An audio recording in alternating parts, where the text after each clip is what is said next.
ಅನ್ನು ಅಡುಗೆ ಮನೆಗೆ ಸ್ವಾಗತ. ಇವತ್ತು ನಾವು ಮಾಡ್ತಿರೋದು ಕುಂಬಳಕಾಯಿ ಹಲ್ವಾ.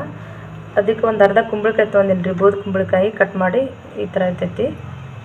ಈ ತುಪ್ಪ ಇದು ಹೆರ್ಚ್ಕೋಬೇಕ್ರಿ, ಹೆರ್ಜು ತೊಗೊಂಡಿನಿ. ಇದು ಡ್ರೈ ಫ್ರೂಟ್ಸ್, ದ್ರಾಕ್ಷಿ, ಇದು ಏಲಕ್ಕಿ, ಗೋಡಂಬಿ, ಬಾದಾಮಿ. ಫಸ್ಟ್ ಇದನ್ನು ಹೆರ್ಚ್ಕೊಂಬಿಡೋಣ್ರಿ. ಇದನ್ನು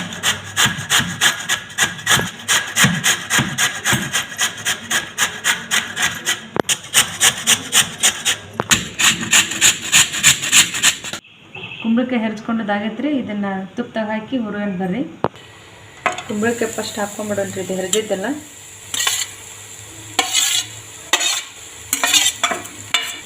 ಇದು ತುಪ್ಪ ಹಾಕ್ಕೊಂಬಿಡೋಣ್ರಿ. ಗ್ಯಾಸ್ ಮೀಡಿಯಮ್ದಾಗ ಇಟ್ಟು ಹುರ್ಕೊಡ್ರಿ ಸಣ್ಣದ ಉರಿ ಒಳಗೆ. ಇದು ಹಸಿ ಸ್ಮೆಲ್ ಹೋಗೋವರೆಗೆ ಹುರಿವಿ. ಆಮೇಲೆ ಬೆಲ್ಲ ಹಾಕಿ ಇದು ಚಲೋ ಆಗ್ತದೆ.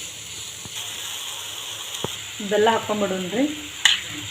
ಒಂದು ಅರ್ಧ ಹೋಳು ಕುಂಬಳಕಾಯಿಗೆ ಒಂದು ಸಣ್ಣ ಬಟ್ಲಿಲಿ ಬೆಲ್ಲ ಹಾಕ್ಕೊಳತ್ತೀನಿ.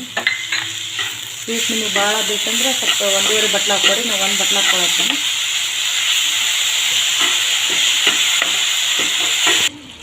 ಬೆಲ್ಲ ಹಾಕ್ತೀನಿ. ಈ ಥರ ಆಗಕತ್ತೈತಿ. ಇದು ಇನ್ನೂ ಆಗಬೇಕ್ರಿ. ಒಂದು 3-4 ನಿಮಿಷದಾಗ ರೆಡಿ ಆಗ್ತೈತ್ರಿ ಇದು ಹಲ್ವಾ. ಇದು ಡ್ರೈ ಫ್ರೂಟ್ಸ್ ಹುರ್ಕೊಂಬಿಡೋಣ್ರಿ ತುಪ್ಪದಾಗ ಹಾಕಿ.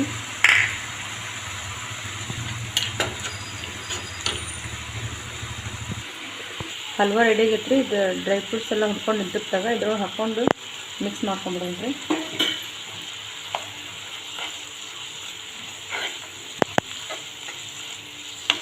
ಮಿಕ್ಸ್ ಆಗಂಗೆ ಚಲೋತ್ನಾಗ ಕಲಿಸ್ಕೊಂಬಿಡೋಣ್ರಿ.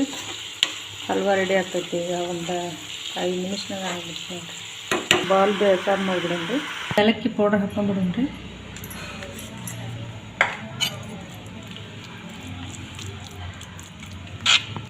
ಕುಂಬಳಕಾಯಿ ಹಲ್ವಾ ಇಷ್ಟ ಆದರೆ ಲೈಕ್ ಮಾಡಿ, ಶೇರ್ ಮಾಡಿ, ಸಬ್ಸ್ಕ್ರೈಬ್ ಮಾಡಿ.